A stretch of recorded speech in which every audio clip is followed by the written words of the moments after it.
folha qualquer eu desenho um sol amarelo, e com 5 ou 6 retas é fácil fazer um castelo. Corro o lápis em torno da mão e me dou uma luva, e se faço chover com 2 riscos tem um guarda-chuva. Se um pinguinho de tinta cai num pedacinho azul do papel, num instante imagino uma linda gaivota voar no céu. Vai voando, contornando a imensa curva norte-sul, vou com ela, viajando Havaí, Pequim ou Istambul. Pinto um barco à vela, branco navegando, é tanto céu e mar num beijo azul. Entre as nuvens vem surgindo um lindo avião, rosa e grená, tudo em volta, colorindo com suas luzes a piscar. Basta imaginar e ele está partindo, sereno e lindo. Se a gente quiser, ele vai pousar. Muito boa noite, meu amigo, minha amiga. Vão se achegando no nosso cantinho, no nosso bate-papo. Sintam-se em casa e a gente vai cantando essa relíquia da música popular brasileira. Numa folha qualquer eu desenho um navio de partida, com alguns bons amigos, bebendo de bem com a vida. De uma América a outra eu consigo passar num segundo. Gira um simples compasso e num círculo eu faço o mundo. Um menino caminha e caminhando chega no muro, e ali logo em frente esperar pela gente o futuro está. E o futuro é uma astronave que tentamos pilotar. Não tem tempo, nem piedade, nem tem hora de chegar. Sem pedir licença, muda a nossa vida, depois convida, rir ou chorar. Nessa estrada não nos cabe conhecer ou ver o que virá, o fim dela. Ninguém sabe bem ao certo onde vai dar. Vamos todos numa linda passarela de uma aquarela que um dia, enfim, descolorirá.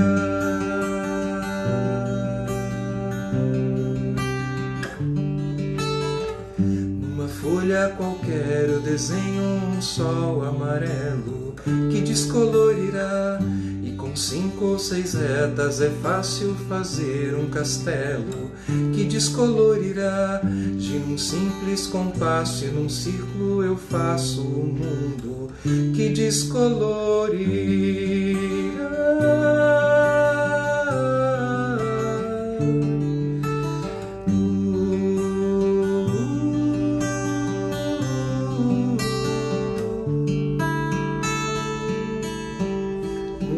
Boa noite, queridos e queridas. Eu penso que todos vocês concordam comigo que essa canção provavelmente tocou a vida de muitos de nós, né? A infância de muitos de nós. Eu lembro que quando eu era garoto tinha uma propaganda de lápis de cor e cantava essa música, né? Que é do Toquinho, grande Toquinho, e o Vinícius de Moraes.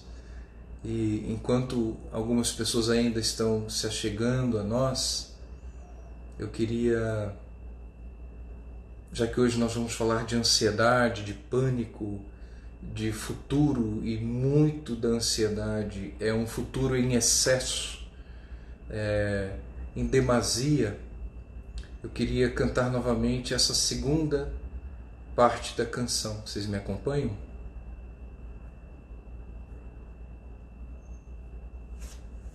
Vamos lá. Numa folha qualquer eu desenho um navio de partida. Presta atenção na letra. Com alguns bons amigos, bebendo de bem com a vida.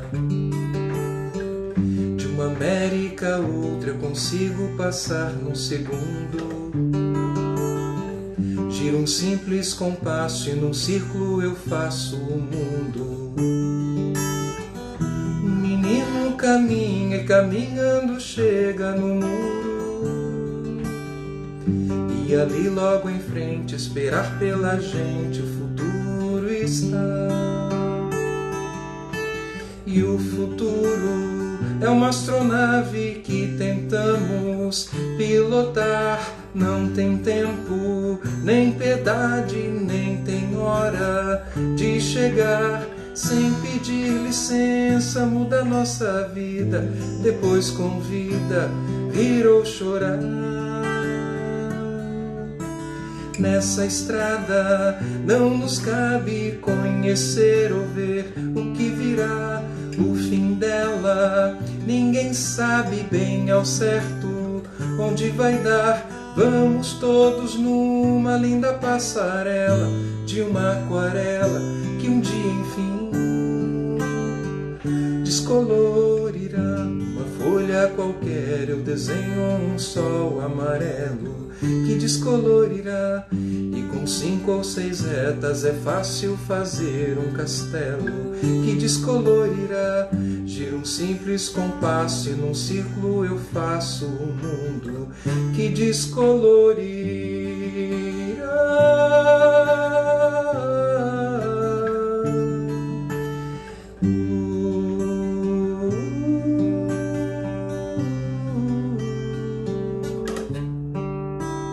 Linda, né? Muito bonita. E o futuro é uma astronave que tentamos pilotar. Não tem tempo, não tem hora, nem piedade. Deixa eu pegar aqui a letra certinho. Nem tem hora de chegar sem pedir licença, muda a nossa vida, depois convida, rir ou chorar. Essa pandemia, por exemplo, veio sem pedir licença. Às vezes é uma tragédia, um acidente de carro, um câncer, o desmoronamento da imagem social, o fim de um casamento, de um namoro, a traição de um amigo. Então o futuro nos convida a rir ou chorar, ele muda o fluxo e a gente não consegue prever o futuro. Nessa estrada não nos cabe conhecer ou ver o que virá. O fim dela, ninguém sabe bem ao certo o que vai dar. Vamos todos. Olha o convite, vamos todos. Todos estamos nesse processo de sermos viventes, de sermos existentes nessa estrada. Vamos todos juntos numa linda passarela de uma aquarela que um dia, enfim, descolorirá. Esse final, ele é dilemático.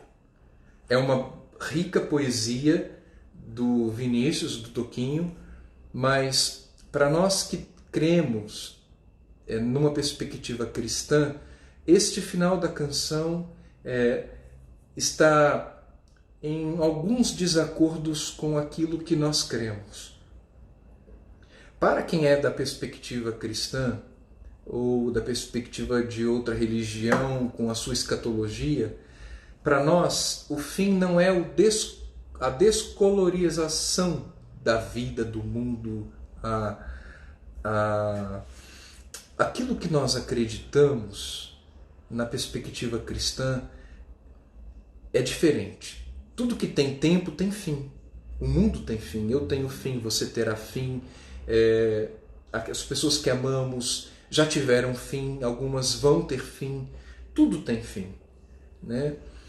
A nossa infância teve fim, a nossa juventude. E um dia todos nós vamos ter um fim. Não nos cabe conhecer ou ver o que virá. Mas nós temos uma teleologia, nós temos algo que vai para além desta desse horizonte do fim.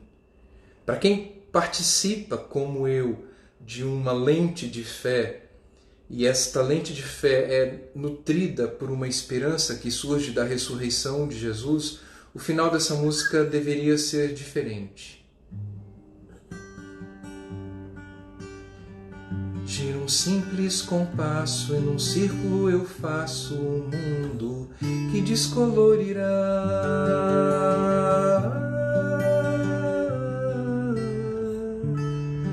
Mas quem tem fé sabe que é possível que tudo se recolorirá.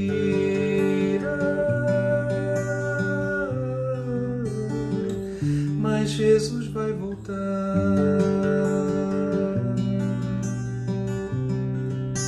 e tudo se recolorirá.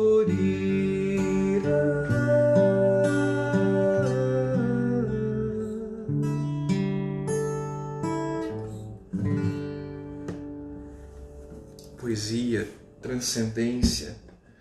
Semana passada a gente conversou sobre o tema difícil, delicado, que é o suicídio. E nessa semana a gente vai avançar no capítulo seguinte, né? Para quem está participando hoje pela primeira vez, estamos seguindo o itinerário desse livro aqui, da minha autoria. Ele é da 4ª edição, Do Cavalo Marinho ao Beija-Flor. As maneiras de adquiri-lo estão aí no Instagram, no YouTube, nas descrições. E o tema de hoje é muito interessante. Se chama Tornar-se amigo das próprias sombras. E é proposital. Vocês veem que eu evito muito uma linguagem da ciência psiquiátrica, uma linguagem das ciências psicológicas. Eu tento trabalhar sempre com poesia, com música, e mesmo no livro eu cito poemas, poesias, e cito também algumas canções, como, por exemplo, no meio desse capítulo, eu cito a canção O Que Não Conheço, do grande poeta e cantor Jorge Versilo. Ele diz na canção assim: o mais importante do bordado é o avesso, é o avesso. O mais importante em mim é o que eu não conheço, é o que eu não conheço.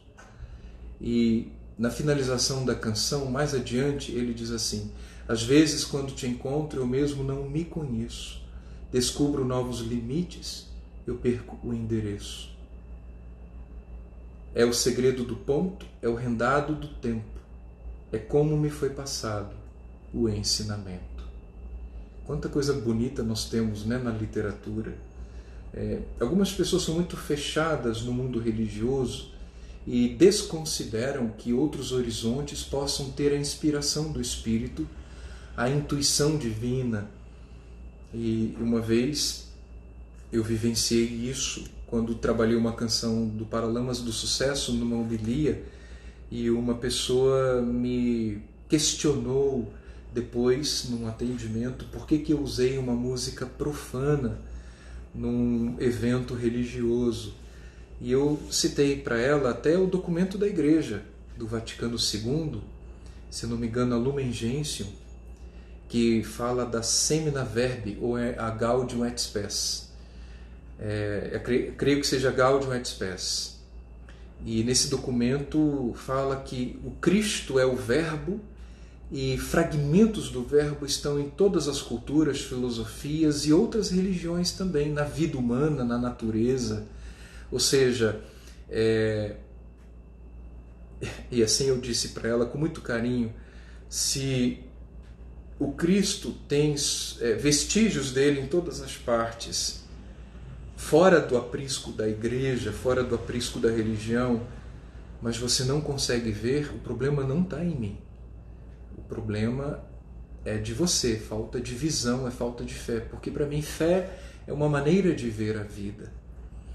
E fazendo ainda uma articulação com aquilo que a gente conversou semana passada sobre o suicídio, na metáfora do labirinto, com esse olhar da fé, quando você não encontra saídas de um lado e de outro, e você se encontra mentalmente dentro desse labirinto de várias passagens, de vários caminhos ou descaminhos, e a sensação é de que você está num beco sem saída, mentalmente, você tenta percorrer e não consegue achar uma saída. E aí que vem para muitos, na tentativa de aliviar a dor existencial, o pensamento da ideação suicida. Não é uma obsessão pela morte em si, mas é o desejo de encontrar um caminho, um alívio. Só que trazendo aqui, eu falei muito rápido no final, eu queria colocar esta metáfora que eu trabalhei muito rápido na live da semana passada, que é a mitologia do Ícaro. O Ícaro está preso ali num labirinto, numa ilha na Grécia, junto com o pai dele, e de forma bem breve, tá, pessoal? Porque a gente precisa avançar para os temas de hoje. Ele junta as penas com cera, as penas dos pássaros que sobrevoavam aquele labirinto, e ele vai desenvolvendo asas, ele vai juntando as penas, colando as penas, e de acordo com a lenda, com a mitologia, ele e o pai sobrevoam e saem do labirinto pelo alto. Então, eu queria deixar ainda essa mensagem. Às vezes, não é que não tem saída. O fato de você não ver uma saída não é que não exista. E aqui está a fé. A fé não apenas vinculada como um fenômeno religioso. Às vezes a fé como um acreditar em si, na sua potência. Quantas pessoas deixam de ver em si mesmas capacidades de administrar, de ver saídas, de encontrar soluções. No filme Patch Adams, O Amor é Contagioso, eu acredito que eu vou mudar a indicação de hoje, né? Eu sou muito assim, eu faço os programas, faço os roteiros, mas eu creio muito na inspiração divina. Se está vendo Patch Adams, vamos acreditar que é para ser esse. Logo no início, Patch Adams, O Amor é Contagioso, é um filme baseado em fatos reais. Só que melhor do que o Patch Adams, o filme, que teve o protagonismo aí do grande Robin Williams, né, que também pôs fim à sua existência, lamentavelmente. Mas isso é assunto para outro momento, porque no mundo artístico, no mundo da cultura, no mundo da música, tem muito esses fenômenos, né? Grandes atores, cantores quiseram colocar fim em si, em sua própria trajetória. Mas melhor então que o filme feito por Hollywood é o verdadeiro Patch Adams. Depois vocês joguem lá no YouTube, Patch Adams dando uma entrevista aqui no Brasil no programa Roda Viva. Tem alguns anos já que isso aconteceu, e ele fala por que ele escolheu a TV Cultura ou aquele programa, e é muito interessante. As perguntas feitas, as maneiras, as respostas que ele colocou.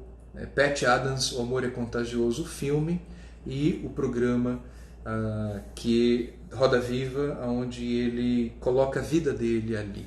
Fica a sugestão, tá? Então, tem um outro filme também dele, Sociedade dos Poetas Mortos, que aparece essa situação do suicídio de um dos alunos. Ele interpreta um professor, porque o aluno ele não vê saída. O pai queria que ele fosse advogado, parece, e ele estudava num colégio interno, onde ele é um professor ali de literatura, e o aluno não se vê enquadrado naquilo que o pai projetou para ele. O pai queria que ele fosse advogado, mas a identificação existencial dele era com artes cênicas. O prazer vital dele era com as artes. Então, quando o pai descobre que ele teimosamente desobedeceu, o pai vai até o teatro, leva o garoto para casa, e o garoto se viu sem saída. Então, quando os pais estavam dormindo, ele vai até o escritório do pai, pega a arma e dá um tiro na cabeça dentro da própria casa. Não precisa ser assim. A racionalidade, ela não precisa ser o único caminho para tentar encontrar respostas. Existe o caminho da arte, da poesia, existe o caminho da sensoriedade, do cheiro, da escuta de sons da natureza, o passarinho cantando, aquilo que Lúcio Pachter tem chamado nos últimos anos na filosofia clínica de sinonímia. É aquilo que vai além da linguagem, existe, mas nós não temos como descrever com absoluta certeza. Então a gente descreve essas realidades da sinonímia, da transcendência, via poesia, via música, via arquitetura. Existem, mas nós não temos como transcrever, traduzir numa linguagem precisa.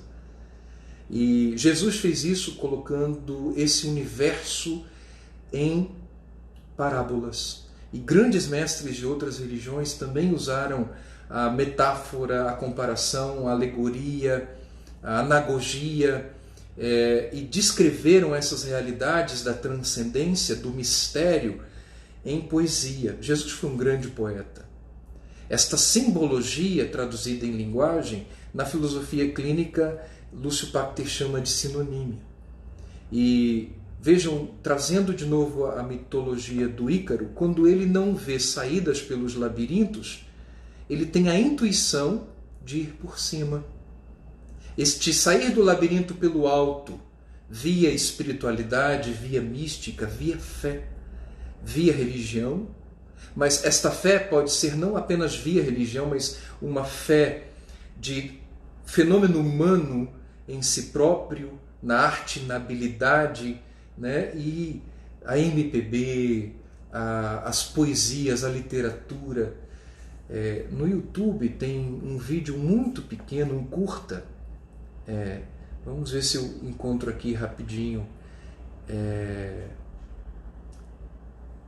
Chamado Lila. Deixa eu ver se eu acho o nome certinho. Ele é tão singelo, eu conheci nas aulas com o professor Will Goy aqui em Goiânia. Não estou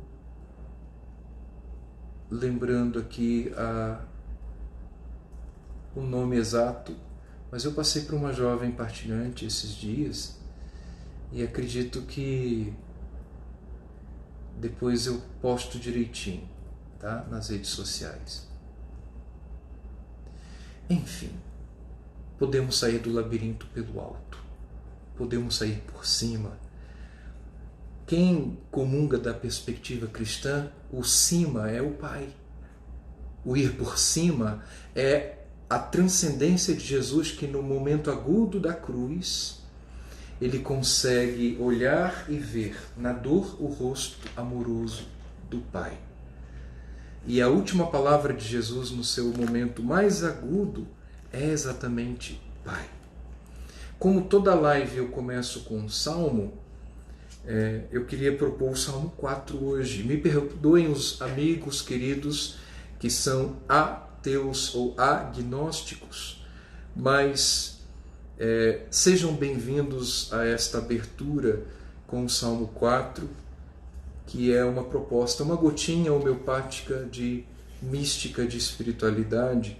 O salmista, quando vive um momento de dor, de pânico, de desespero, que é o tema de hoje, geralmente ele escrevia uma prece, e que bom que esses diversos salmistas escreveram e ficaram esses registros que nutrem a espiritualidade de muitos que seguem as Sagradas Escrituras, né? Seja de tradição católica latina, de católica ortodoxa, anglicana, ou mesmo o viés protestante.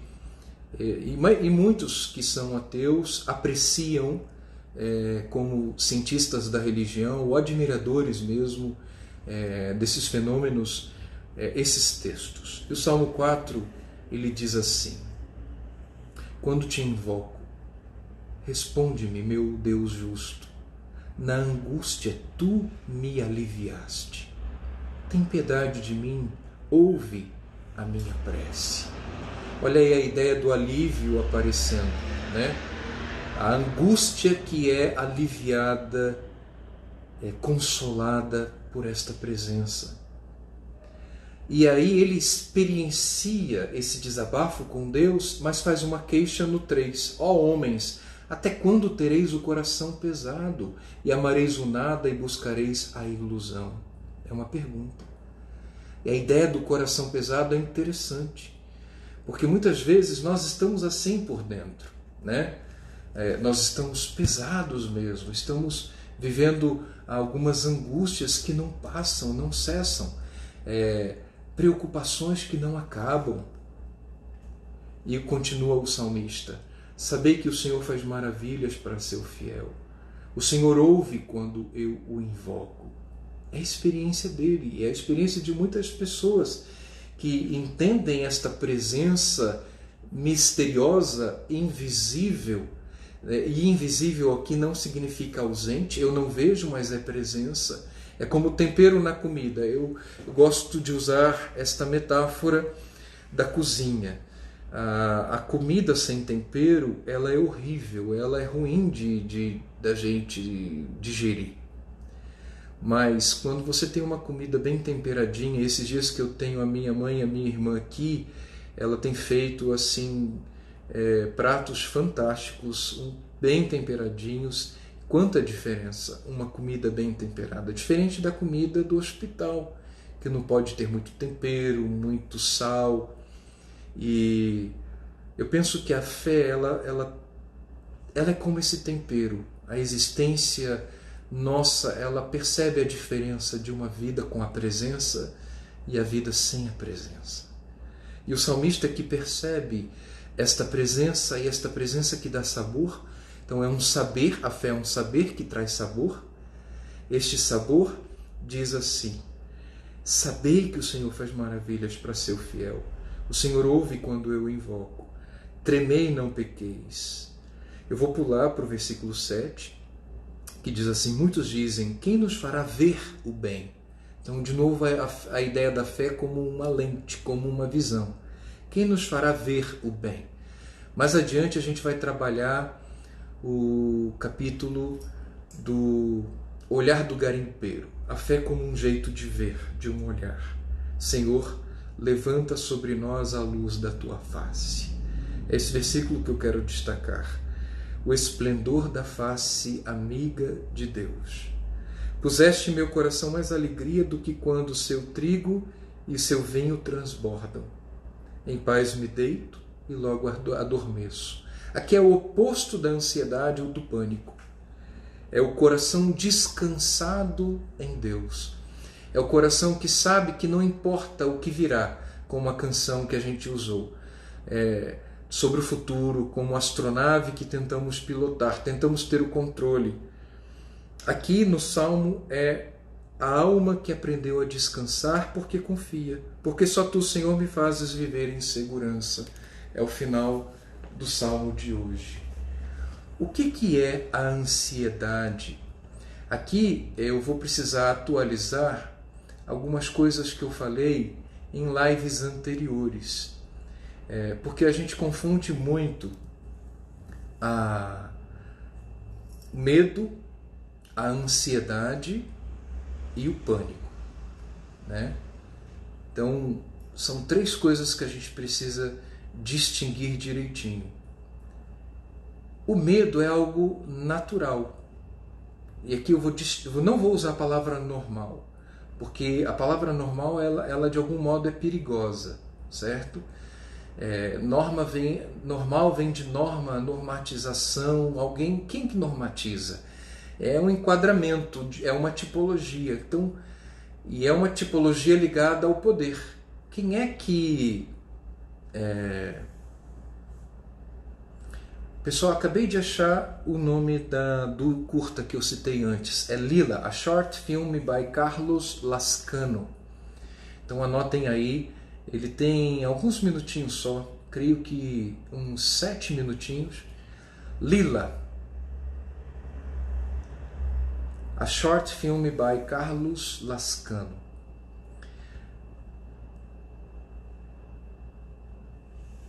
O medo, então, é um fenômeno natural.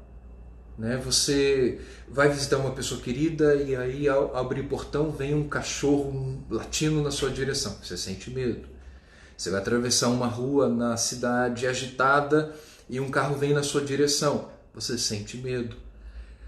De madrugada você está dormindo e a maçaneta da sua porta começa a mexer. Você sente medo, mas você sabe o que está ameaçando a sua existência.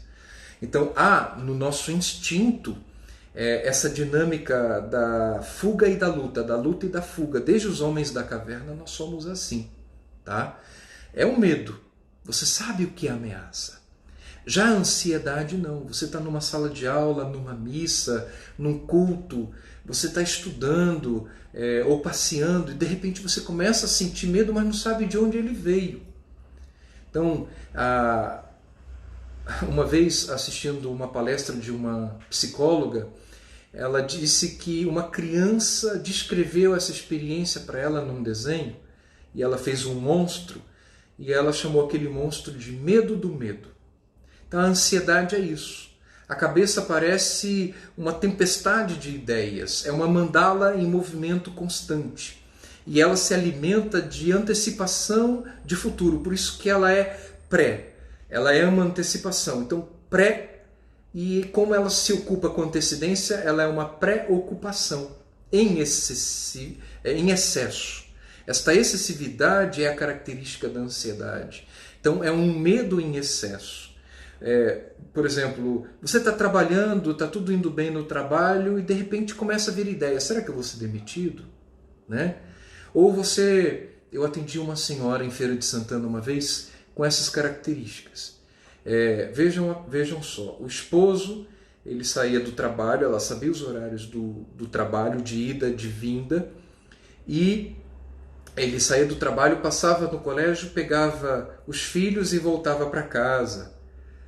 E conversando um dia com uma amiga, e essa amiga disse assim, será que seu marido é fiel? Ele nunca deu demonstração de infidelidade, mas aquilo gerou nela um fato novo, mental, imaginativo, fictício. Para ela, aquela palavra da amiga entrou, agendou e ficou como um vírus de computador, girando ali, fazendo a bagunça interna. E ela não conseguia dormir mais, ela pensava o tempo todo naquilo e esse excesso fez muito mal ao casamento. E chegou ao ponto, na época eu não era sacerdote, eu acompanhei como missionário essa situação, chegou ao ponto que ela dizia assim, eu sei que ele não me trai, mas a minha mente fica trabalhando isso. Olha que interessante. E num determinado momento do acompanhamento, eu conversei com o marido e ele disse, eu estou cansado desse delírio dela. Eu sou um esposo fiel, eu sou caseiro inclusive, eu nem fico saindo com os meus amigos, é do trabalho para casa, eu só passo na escola, pego os meus filhos e volto, e ela fica com essa história de que eu estou traindo, de que eu tenho outra mulher, estou cansado disso. E olha, esse casamento quase rompeu por uma ideia fictícia que foi gerada nela. Às vezes você está vendo um filme e aí imagens daquele filme de terror ou de suspense entram na sua malha psíquica e ganham espaço e como uma mandala vão encontrar movimento. Ou você está no trabalho, escuta alguém comentando que fulano vai ser demitido e aí você já começa a criar hipóteses, né? Para nós, na filosofia clínica, no mapeamento de uma estrutura de pensamento, são os tópicos da ação, da hipótese e da experimentação. E a experimentação é exatamente quando, nesta dinâmica da ação e da hipótese mental, o corpo ele vai sentir o quê? Taquicardia, sudorese, insônia, a perda do apetite, enfim, são várias possibilidades do corpo. Alguns começam a comer demais, outros perdem o apetite, como eu disse. Enfim, são sintomas, de acordo com uma linguagem médica, desses fenômenos. Então aí nós temos o medo e a ansiedade. Só que o pânico é o alto grau da ansiedade. Ele é o pico do medo, né? E como nós temos a ideia do controle e a crença no controle, especialmente na nossa época, esse fenômeno tem sido muito presente. Como aqui eu me dispus a não falar em termos médicos, mas em metáforas, para que o máximo de pessoas pudesse se identificar com essas experiências, ou não, né? Ou não, e que bom se você não está se identificando, mas por uma questão de empatia, de compaixão, você pode entender o fenômeno com algum amigo, um colega de trabalho, alguém da família. Esse capítulo eu começo citando na epígrafe Dante Alighieri. A meio caminho na jornada da vida encontrei-me perdido numa floresta escura, tendo perdido o caminho. Quando você tem a crença no controle, a controle da direção, a controle do barco, o controle da empresa, o controle da família, o controle dos filhos, de repente algo escapa ao controle. Vem uma pandemia, você descobre que o filho está usando drogas, é um câncer, né? O resultado do exame deu maligno, algo sai do seu controle, você descobre que teve a traição, enfim. Esse escapamento, né, ou que a gente pode chamar aqui de tragédia, e a gente precisa aprender muito com os gregos na antiguidade e os povos mais antigos, talvez até os nossos bisavós, tataravós, eles lidavam melhor com a tragédia do que nós, nesse mundo pós-moderno, onde geramos muito a crença na razão, a crença na ciência, a crença de que a racionalidade nos daria todas as respostas, e não é assim, né? Pandemias acontecem, acidentes acontecem, aviões caem, carros batem, pneus furam, a gente adoece, vírus tem mutações, enfim, são coisas da vida. A ideia do sofrimento é a ideia inicial do livro. Você conhece alguém que não sofre?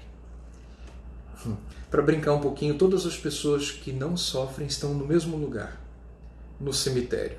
Ali não há problemas, né? Mas ali também não há vida.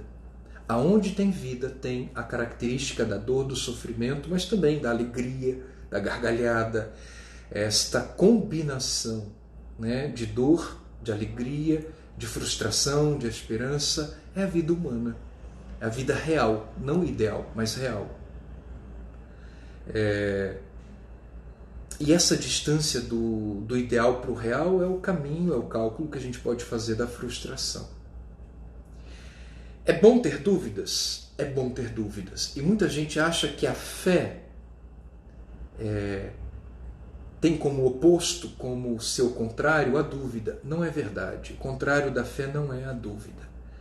A dúvida, ela traz uma força positiva. Eu, por exemplo, desde criança sempre tive dúvidas. Eu queria entender o que era o trovão.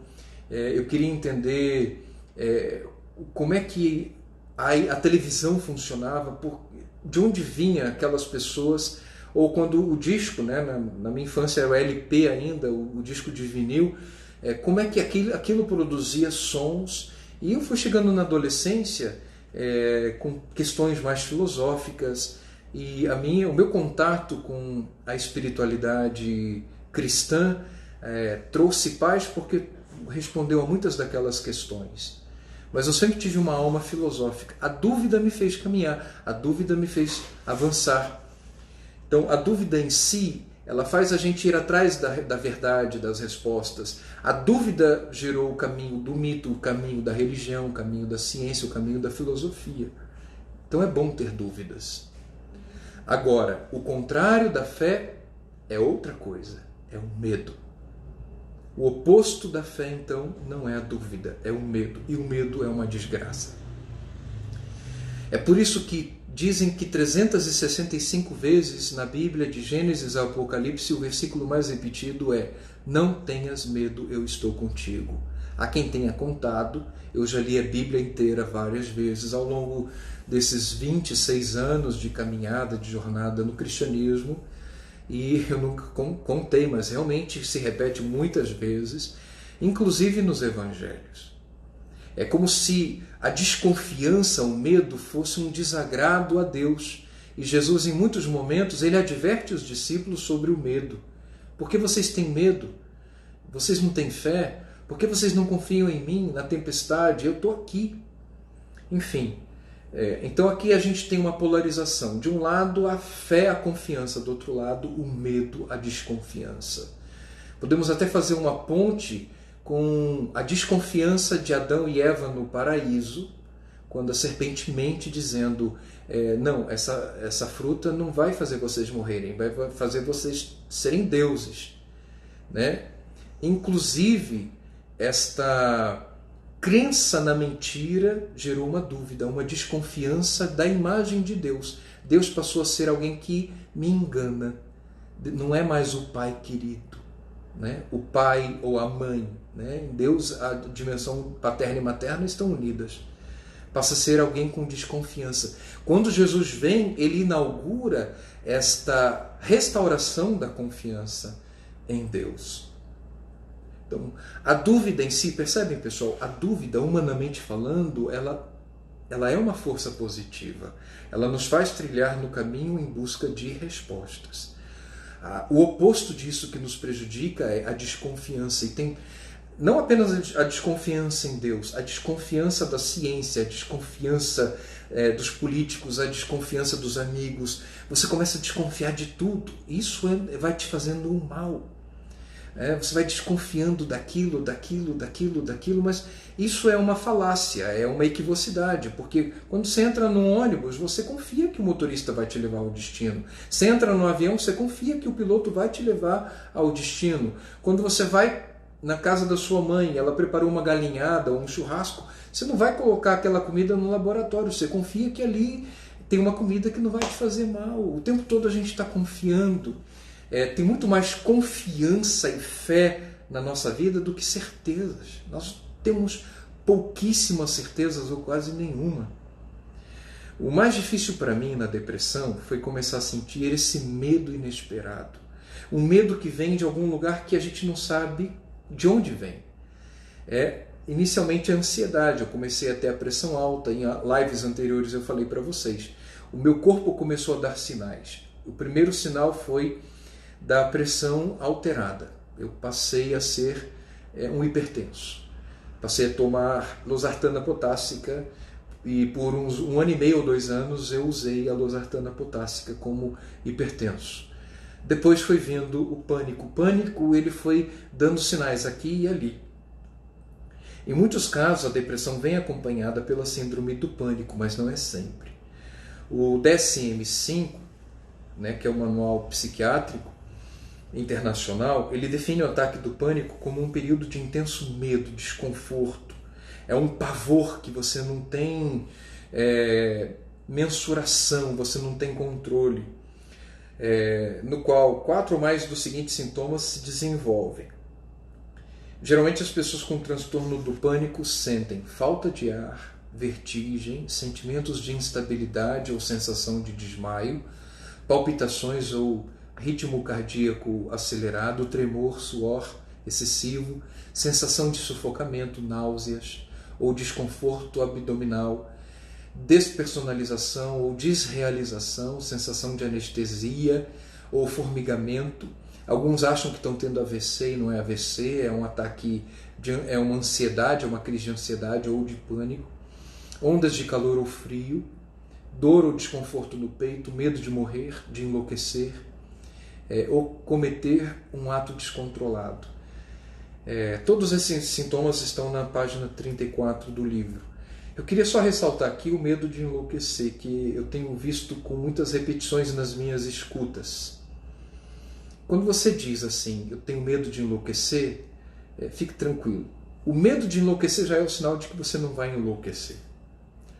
Porque é bonito a ética e a linguagem da filosofia clínica, a gente nem trabalha com a terminologia loucura, mas como ela está muito presente no senso comum, eu quero entrar nessa linguagem para implodir, ou seja, explodir por dentro.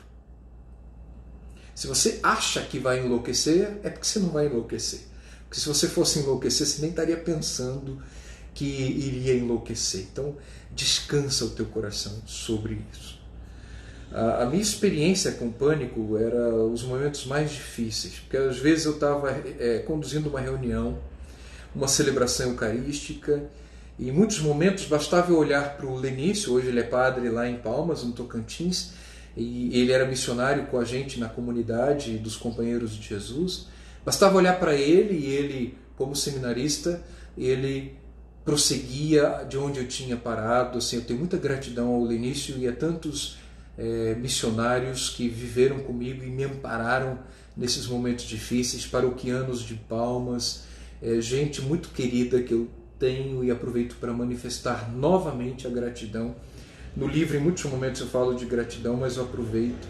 Como diz um padre muito querido, que foi capelão militar aqui em Goiânia, me antecedeu no comando de operações especiais e hoje ele vive o drama da depressão.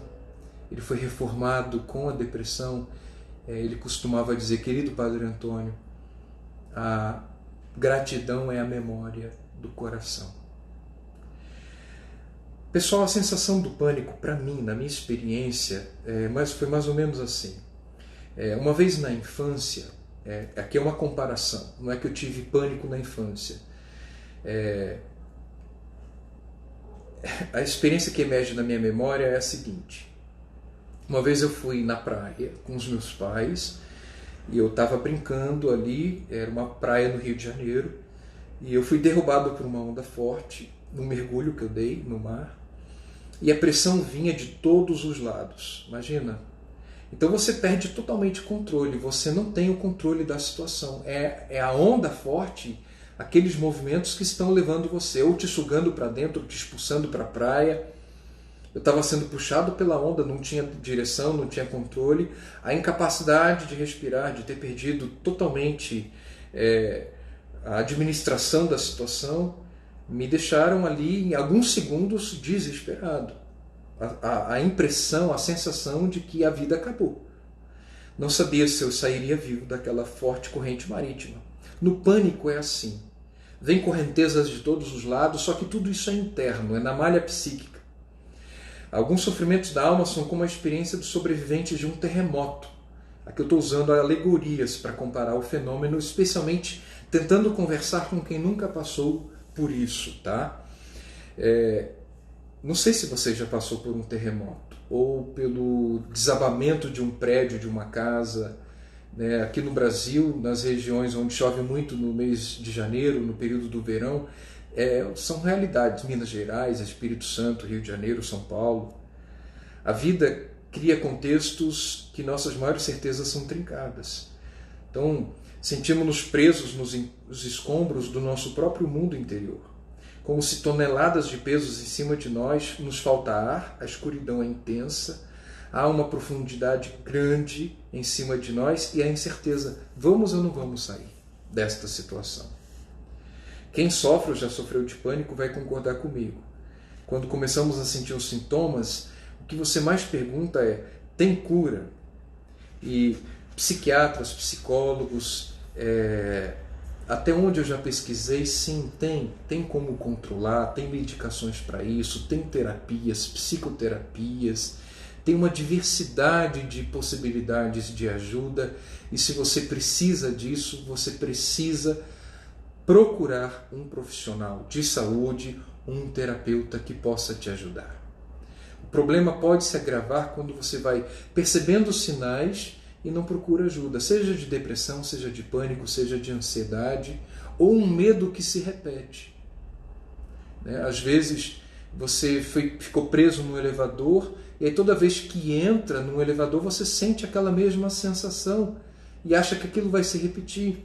Ou estava num avião, num voo e de repente teve aquele fenômeno da despressurização e com aquelas trepidações você ficou muito amedrontado e acha que toda vez que entrar no avião aquilo vai se repetir. Tem como isso ser trabalhado com medicações psiquiátricas, com psicoterapias. E a filosofia clínica ela tem seus caminhos alternativos para ajudar as pessoas que vivem esses fenômenos, essas possíveis armadilhas existenciais. O que a gente precisa desconstruir Eu não preciso de psicólogo, eu não preciso ir ao psiquiatra, eu não estou ficando louco. Esses profissionais são para pessoas que estão ficando malucas. Isso é um preconceito social. E pegando carona nesta época que a gente está desmontando preconceitos, o preconceito com os profissionais de saúde mental precisa ser desconstruído. Assim como você, quando precisa de um nutricionista, vai. Quando você precisa de um dentista, vai. Seu carro precisa de um mecânico, você vai. Também a sua alma, quando você não consegue sozinho administrar seus pensamentos, suas emoções, você precisa da ajuda de alguém que possa ofertar o cuidado com seus pensamentos, com as suas emoções, com o seu mundo interior. Qual é o problema? Qual é o problema ter problemas? Então, o problema não está no problema. O problema está na idealização de uma época que transformou em cultura, né, que sustenta uma vaidade do eu, e o que importa não é o ser que sofre. O que importa é a aparência do ser, a sociedade do espetáculo. Por isso que eu quero chamar o meu próximo livro com essa metáfora do avesso do bordado, ou dos bastidores, já que a vida é um show, é um espetáculo e as redes sociais inflacionam tudo isso.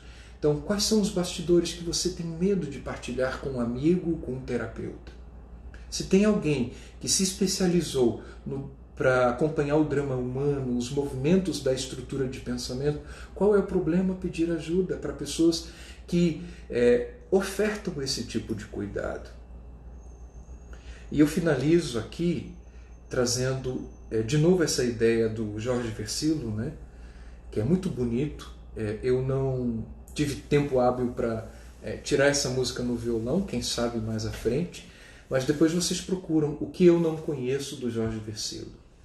O que é importante, a ideia do bordado é quando você coloca ele numa mesa, num buffet, ou o bordado de uma roupa, você coloca ele sempre do lado correto, do lado onde a estética padronizada socialmente, só que o avesso fica para dentro. É no avesso que você vai ter o quê? Os rendados, os nós, os remendos.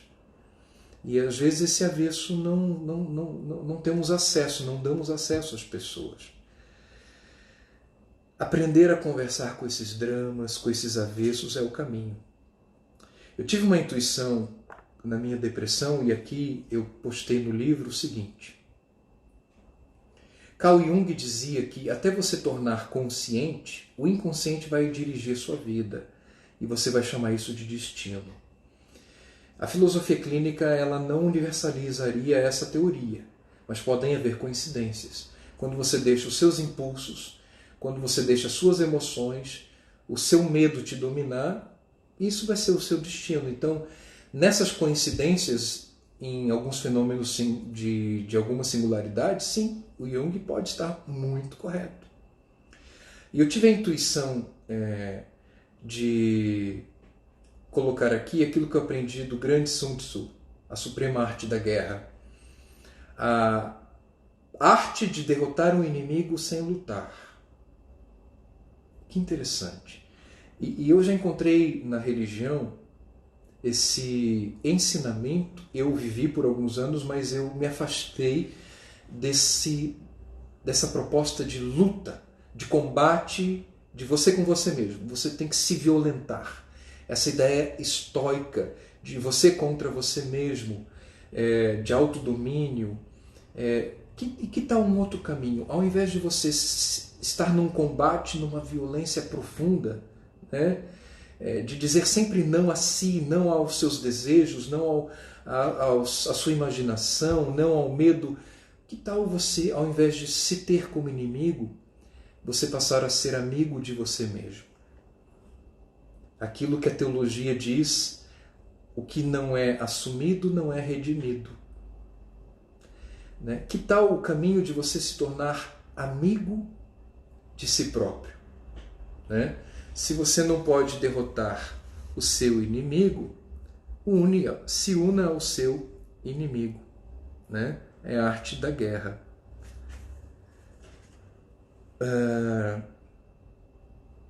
Assumir com amor o que me causava dor, foi o meu caminho, a fim de deixar nascer o homem que Deus me chamou a ser. Eu creio que essa dor, creio que depois da dor vem a alegria do nascimento ou do renascimento.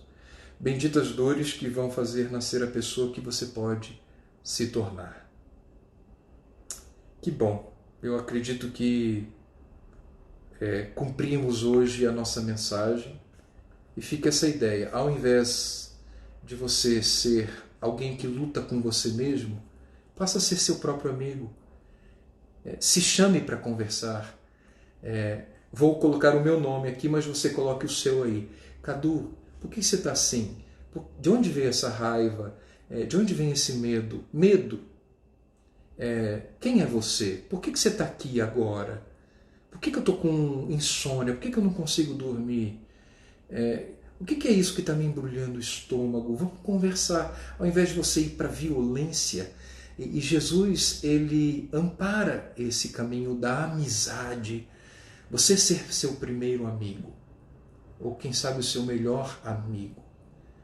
E ao invés dessa inimizade com o seu mundo interior, e aí você corre o risco de começar a esconder que você tem raivas, saudades, prazeres, desejos, sonhos. Você começa a levar tudo isso lá para um porãozinho muito escondido de você, os seus monstros.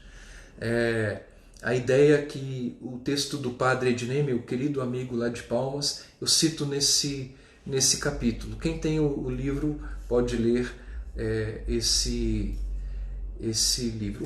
Uma literatura que eu acho muito singela, pessoal, é essa aqui, ó, do Chapeuzinho Amarelo, escrito pelo Chico Buarque, acredito que nos anos 70. A Chapeuzinho Amarelo, diferente da Chapeuzinho Vermelho, ela vai superar o medo do lobo e vai brincar, ela vai tornar aquilo divertido. Então é uma metáfora muito singela, é um livro muito fininho, fica aí a dica da Chapeuzinho Amarelo. Então, como indicação de filmes, eu quero repetir a indicação do livro A Cabana, do Batman, que eu já falei aqui, e trago hoje o Patch Adams.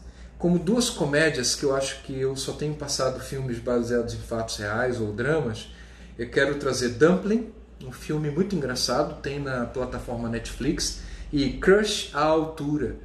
São dois filmes, comédia, para quem tem ideias equivocadas de si mesmos, dá para rir e dá para você, a nível de espelhamento com a linguagem do cinema, se ver e repensar algumas coisas que você tem no seu caminho. Tá bom? Acredito que tá dada a mensagem. Semana que vem, nesse mesmo horário, a gente se encontra. Tá bom, pessoal? Um grande abraço. Estamos juntos nessa travessia difícil.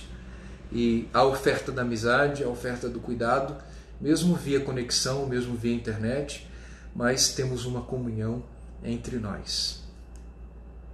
Serena noite a todos.